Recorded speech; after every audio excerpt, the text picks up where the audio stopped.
There's a Roman punishment on this list that I can't stop thinking about, even though I really wish I could. There's also an ancient Greek medical practice that made me physically gag at my desk. And not to mention the practice of throwing apples at someone you like. Talk about a weird way to flirt. I'm Mike with List 25, and today I'm counting down 25 historic facts from B.C.E. that prove the ancient world was a lot more unhinged than anyone warned us about. 25. Ancient Yo-Yos. A painted Greek vase from around 440 BCE shows a young person playing with something that looks exactly like a yo-yo. 2 discs connected in the middle, a string wrapped around them, the whole setup we recognize today. The image is clear enough that there's really no other explanation for what the kid is doing. Historians aren't totally sure what the Greeks called the toy, but the mechanics are identical to what you'd find in any modern toy store. The Greeks also had dolls, rattles, and spinning tops. Kids have been keeping themselves entertained with pretty much the same stuff for thousands of years, which says something about what actually works. Parents in 440 BCE were probably just as annoyed by repetitive yo-yo tricks as parents today. Some things never change, and the yo-yo figured out the formula early. 24. Middle finger origins. That gesture you make in traffic has been around a lot longer than cars. The Greeks were doing it in the 4th century BCE, and they meant exactly what you think they meant. They called it a phallic insult, a crude reference to male anatomy, directed at whoever was unlucky enough to be on the receiving end. The Romans later gave it the name digitus imputicus, which translates to the shameless finger, and it shows up in ancient comedies and philosophical texts throughout both cultures. Over 2,000 years later, the gesture hasn't changed at all. It might be the single most consistent form of human communication ever invented. Languages have shifted, empires have risen and fallen, entire civilizations have disappeared, but flipping someone off has remained exactly the same since before Julius Caesar was born. When I'm driving, I like to give people a thumbs up to kind of confuse them. Very sarcastically, like, way to go, man. Way to cut me off. 23. Apples were flirting. Throwing an apple at someone in ancient Greece wasn't rude or aggressive. It was romantic. The apple was sacred to Aphrodite, the goddess of love, so tossing one at a person was a recognized way of saying you were interested in them. If they caught it and kept it, that meant yes. If they let it fall or threw it back, that was rejection. The whole exchange could happen without a single word being spoken, which probably made things either more romantic or awkward, depending on how good your aim was. The tradition shows up repeatedly in Greek poetry and mythology. Paris famously kicked off the Trojan War by awarding Aphrodite a golden apple over Hera and Athena, which suggests the Greeks understood exactly how much trouble fruit-based flirtation could cause. They kept doing it anyway, because the heart wants what it wants, even when that involves throwing produce at strangers. 22. First recorded name. The oldest known name in human history doesn't belong to a king or a priest or even a military conqueror. It belongs to a guy named Kushim, and his job was tracking barley shipments for beer production in ancient Sumeria around 3000 BCE. His clay tablet is essentially a receipt, documenting 29,086 measures of barley received over 37 months for brewing supplies. It's not poetry or religious text or even a record of great deeds. It's inventory management for a brewery. 5,000 years later, we still know his name because he was good at keeping track of things. The pharaohs built massive tombs trying to be remembered forever, and warriors carved their victories into stone. But the guy who outlasted them all was an accountant making sure the beer supplies added up. Civilization has always run on people like Kushim, and apparently it always will. 21. Wine needed water. Greeks loved wine, but hardly ever drank it straight. Mixing it with water was standard practice, sometimes 3 parts water to 1 part wine, sometimes closer to equal amounts, depending on the occasion. Drinking undiluted wine was considered barbaric, the kind of thing only uncivilized foreigners did when they didn't know any better. Greeks who drank their wine straight were looked at the same way we'd look at someone chugging vodka at breakfast. They believed that only Dionysus, the Greek god of winemaking, could handle pure wine without losing his mind, and us regular mortals needed the water to stay in control of ourselves. Getting drunk was acceptable at the right events, but getting there too fast through strong wine was considered embarrassing and crude. The practice extended to symposiums, which were formal drinking parties where watered wine was served and philosophical discussion took place between sips. 20. Smaller was better. Greek statues show men with small anatomy on purpose, and it wasn't because sculptors lacked skill. Large proportions were associated with lust, foolishness, and a complete lack of self-control. Satyrs, comic figures, and barbarians in Greek art all got the exaggerated treatment specifically to mark them as crude and uncivilized. If a character was supposed to be brutish or stupid, the sculptor made sure you could tell at a glance. The ideal Greek man was rational, disciplined, and in complete control of his impulses, and his body was supposed to reflect that. Small meant smart, refined, and civilized. It's a complete reversal from some modern attitudes, which just goes to show how much beauty standards depend on who's doing the judging and when. What counts as ideal changes dramatically depending on the culture, and the Greeks had very specific ideas about what a respectable man should look like. 19.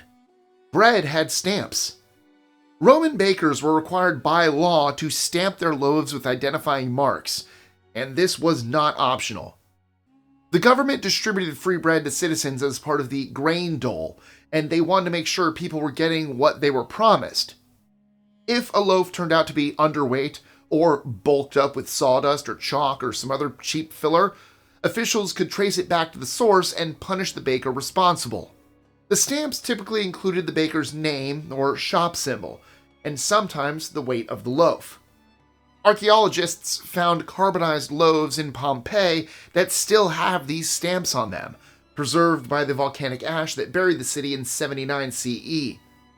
You can see the baker's mark right there on the bread that's almost 2,000 years old. Consumer protection laws have been around a lot longer than most people realize, and the Romans took their bread very seriously. 18. Blonde hair backfire.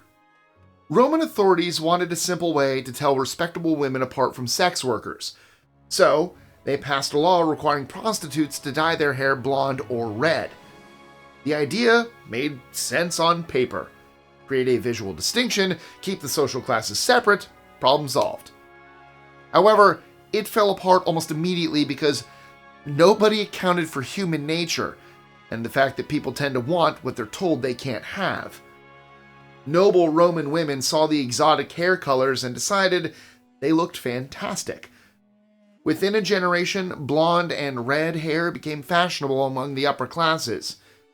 Wealthy women started importing hair from Germanic slaves to make wigs, and others mixed up saffron and goat fat to lighten their own locks at home.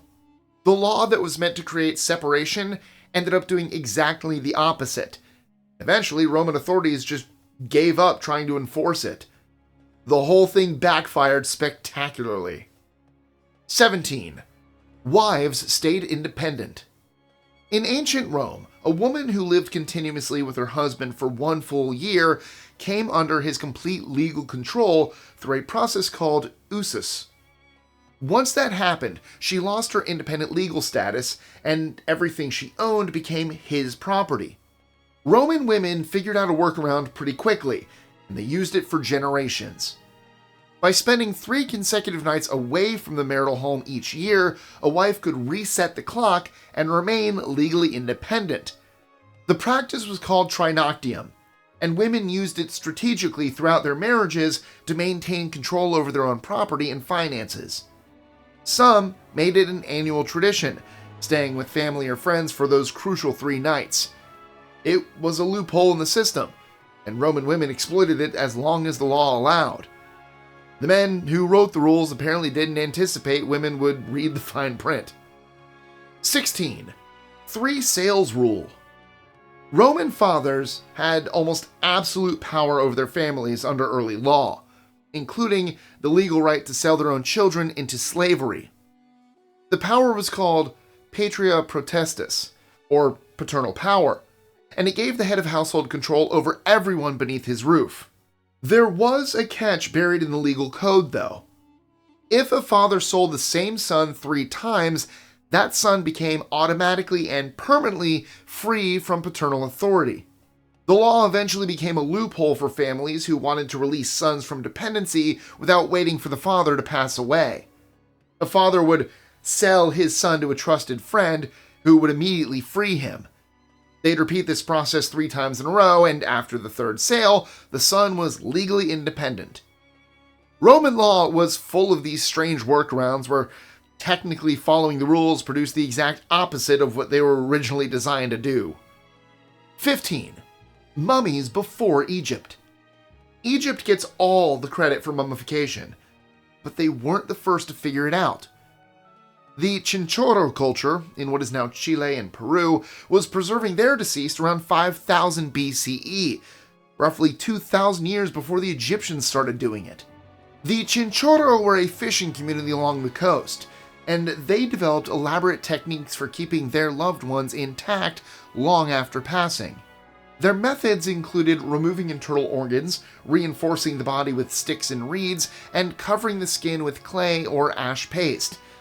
Some bodies were painted black with manganese, while others were coated in red ochre. The biggest difference from Egypt wasn't technique, though.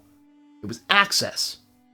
Egyptian mummification was initially reserved for royalty and elites, but the Chinchorro mummified everyone, regardless of age or status. Old, young, wealthy, poor, it didn't matter. Everyone got the same treatment. 14. Royal Pranksters. Cleopatra and Mark Antony weren't just political allies and romantic partners. They were also, by all historical accounts, absolute party animals who took entertainment very seriously. Ancient sources describe them forming a drinking club called the Inimitable Livers, which was dedicated to lavish feasts, heavy drinking, and general excess whenever the opportunity arose. The partying didn't stay inside the palace either. According to the historian Plutarch, the two would disguise themselves as servants or common citizens and wander through the streets of Alexandria at night. They'd knock on random doors, play pranks on ordinary people, and cause minor chaos purely for their own amusement. 2 of the most powerful figures in the ancient world stumbling through alleys in disguise, harassing strangers, and laughing about it afterward. It's about as humanizing as ancient history gets, and it proves that even rulers need to blow off steam sometimes. 13. Crime-fighting baboons. Baboons held a unique position in ancient Egyptian society that went far beyond religious symbolism and temple decorations. They were trained to perform practical jobs, and one of those jobs was helping catch criminals. Egyptian artwork depicts baboons grabbing the legs of thieves and holding them in place while human officers move in to make the actual arrest. The animals were apparently effective enough that the practice continued for generations. Beyond law enforcement, baboons were trained to pick fruit from trees that were difficult for humans to reach and to pour drinks at banquets for wealthy guests. Some records suggest they were even involved in beer production, though nobody is entirely sure what their role looked like in practice. Mummified baboons have been found in Egyptian tombs alongside their human owners, which means these animals were valued enough to accompany people into the afterlife. That's a level of job security most workers never achieve. Although I don't know if I want to be buried next to... 12. Purple meant execution. Tyrian purple wasn't just expensive in the ancient world, it was controlled by law, and breaking those laws could get you executed. The dye came from sea snails found along the Mediterranean coast, and producing even a small amount required processing thousands of the creatures. Each snail yielded only a tiny drop of the precious secretion, and the extraction process was incredibly labor-intensive and smelled absolutely terrible. That scarcity made the color valuable, That value made it a symbol of ultimate power.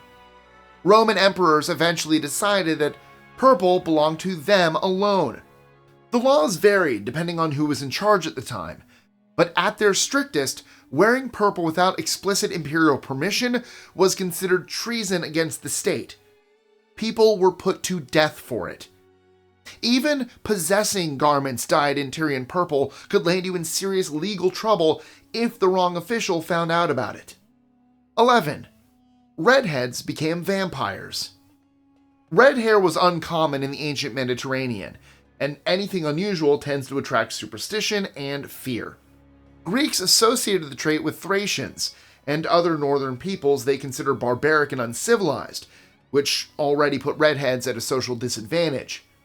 Some Greeks went further than simple prejudice, though, and believed that red hair marked a person as fundamentally different in darker and more dangerous ways. One widespread belief held that people with red hair were more likely to rise from their graves after passing and walk among the living again. This idea persisted for centuries and spread across multiple cultures around the Mediterranean and into Europe, eventually showing up in medieval vampire folklore that would influence stories for generations. The Greeks took precautions against restless corpses in general, sometimes weighing down bodies or binding them to prevent movement after burial, but redheads apparently warranted extra attention and additional preventative measures. What about partial red? I got some red, but I'm not a redhead. Do I just get some of the measures? 10. The world's oldest receipt. Coins didn't exist in ancient Mesopotamia, so alcohol served as the backbone of the entire economy. If you worked, you got paid in beer. If you went to a temple, you received beer. The drink touched every part of daily life, which meant brewers held serious power and kept careful records of who bought what. Around 2050 BCE, a customer named Alulu paid a brewer for a batch of premium product, and the brewer scratched the details onto a clay tablet to document the sale. That tablet sat untouched while Sumer collapsed, while Babylon rose and fell, while Persia conquered the region, while Alexander marched through, while Rome dominated the Mediterranean, and while all of it eventually turned to ruins. When archaeologists finally pulled it from the earth, they found themselves holding the oldest receipt ever discovered, a 4,000-year-old record of one man's taste for quality beer. 9. The Forbidden Name. In 356 BCE, a man set fire to the Temple of Artemis at Ephesus, one of the 7 wonders of the ancient world, and a building that had taken over a century to construct. When authorities captured him and demanded to know why he did it, he gave them an answer that horrified everyone who heard it. He said he wanted his name to be remembered forever, and he was willing to destroy something irreplaceable to make that happen. Greek authorities decided to deny him exactly what he wanted. They passed a law forbidding anyone from speaking or writing his name, with violation punishable by execution. The plan backfired completely because historians who recorded the law also felt obligated to explain who it was about. His name was Erostratus, and we know it today specifically because people tried so hard to make everyone forget it. The attempt at erasure became the very thing that preserved him. 8. Egyptian pregnancy test. Egyptian women who suspected they might be pregnant had a surprisingly sophisticated test available to them thousands of years before modern medicine existed. They would urinate on barley and wheat seeds over several days and wait to see what happened. If the seed sprouted, she was pregnant. If nothing happened and the seed stayed dormant, she wasn't. Now, the method sounds like folk superstition, but it turns out there was something to it. Researchers in 1963 decided to actually test whether this ancient method worked, and the results surprised them. The test correctly identified pregnancy about 70% of the time, which is far better than random chance. Scientists believe elevated hormone levels in pregnant urine may have promoted seed germination in ways that non-pregnant urine didn't. The Egyptians also claimed the test could predict the baby's gender based on which type of seed sprouted first, but that part didn't survive scientific scrutiny. Still, 70% accuracy is impressive for a technique developed millennia ago. 7. Athletes sold sweat. Greek athletes trained and competed completely naked, which most people know from history class. What the textbooks usually skip is that they covered themselves in olive oil before exercising, and after training, they would scrape off the resulting mixture of oil, sweat, dust, and dead skin using a curved bronze tool called a strigil. The scrapings collected in the curve of the instrument, and instead of throwing this sludge away, athletes sold it. People believed this sweaty residue had medicinal properties. They'd mix it with other oils and use it to treat muscle aches, joint pain, and headaches. Famous athletes could charge premium prices for their personal scrapings because buyers assumed the sweat of champions was more potent than ordinary perspiration. It was the ancient Greek version of celebrity merchandise, just considerably grosser than a signed jersey or an endorsed product line. The principle was exactly the same, though. 6. Urine mouthwash. Romans who wanted whiter teeth had an unusual but surprisingly logical solution available to them. They rinsed their mouths with urine, typically first thing in the morning. Human urine contains ammonia, which does have legitimate bleaching and cleaning properties, so the practice wasn't based purely on superstition. It was gross, but it worked to some degree, and Romans were practical enough to use whatever got results. Wealthy Romans developed preferences about which urine they used, with many favoring imported urine from Portugal because they believed it was more potent than the local supply. The demand grew high enough that Emperor Vespasian saw an opportunity and placed a tax on the urine trade. When his son Titus complained about the disgusting source of this revenue, Vespasian supposedly held up a coin and said that money doesn't stink. The phrase became famous and is still used today in discussions about profits from unsavory sources. 5. Doctors tasted earwax. When you visited a physician in ancient Greece, there was a decent chance he would stick a finger in your ear, collect a sample of what he found, and taste it. This wasn't some fringe practice or the behavior of one weird doctor. It was standard medical procedure, taught and practiced across the Greek world for generations. Greek physicians believed that the flavor and texture of bodily fluids could reveal important information about what was happening inside a patient's body. Earwax was fair game, and so was everything else. Urine, sweat, tears, and other secretions all received the taste test as part of a thorough examination. The doctor would roll the sample around on his tongue, note whether it was sweet or bitter or salty, and use that information to form a diagnosis. Interestingly, some of these observations weren't entirely useless. Sweet-tasting urine, for example, can indicate diabetes, a diagnostic connection that wouldn't be formally recognized by Western medicine for many more centuries. 4. Crocodile dung contraceptive. Egyptian medical texts from around 1850 BCE describe a contraceptive method that modern readers tend to find alarming and unpleasant in equal measure.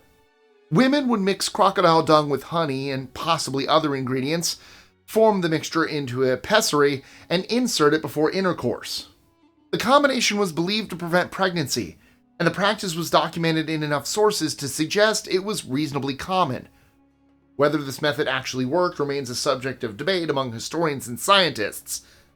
Some researchers suggest the alkaline properties of the dung might have created an environment hostile to sperm, providing at least some contraceptive effect. Others think it was purely superstitious and only seemed to work through coincidence. For some reason, modern scientists haven't exactly been lining up to test that one. What we do know is that people have always wanted control over reproduction, and they've been willing to try some genuinely unpleasant things to get it throughout human history. 3. The ginger punishment. Adultery in certain ancient Greek city-states came with consequences that went beyond social shame or financial penalties. One documented punishment involved inserting a large, peeled ginger root into the offender's body. The ginger would cause an intense and prolonged burning sensation that couldn't be relieved or stopped until someone physically removed it. The experience was designed to be both painful and deeply humiliating for the person being punished. Both men and women could face this penalty, depending on the specific laws of their city-state and the circumstances of the offense. The Greeks generally took marriage contracts seriously, and they wanted everyone to understand exactly what would happen if those contracts were violated.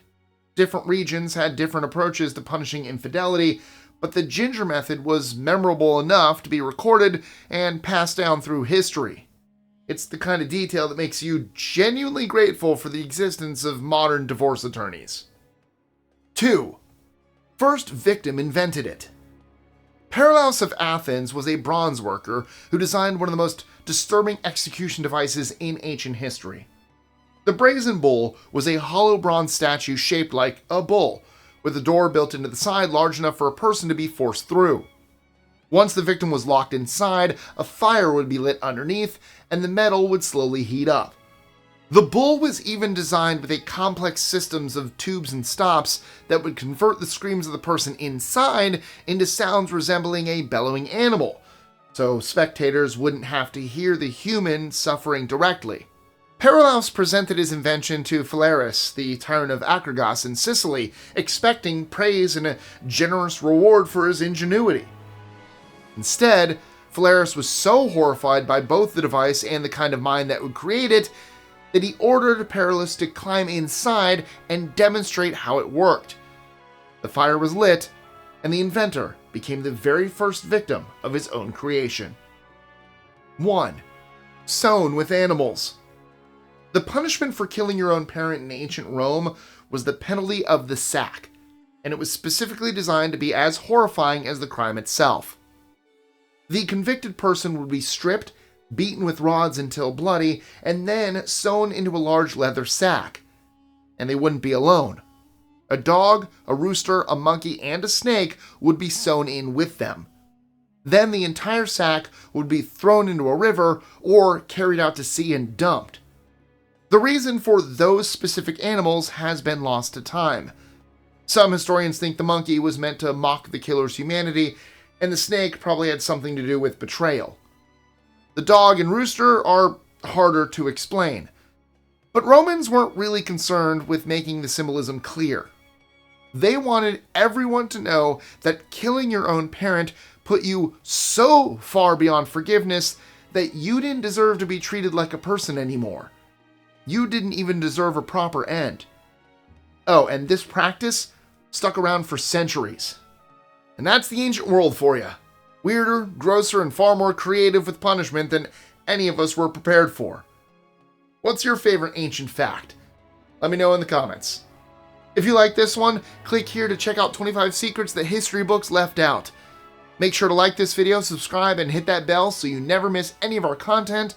I'll see you in the next one. Kinda glad I'm alive now, huh?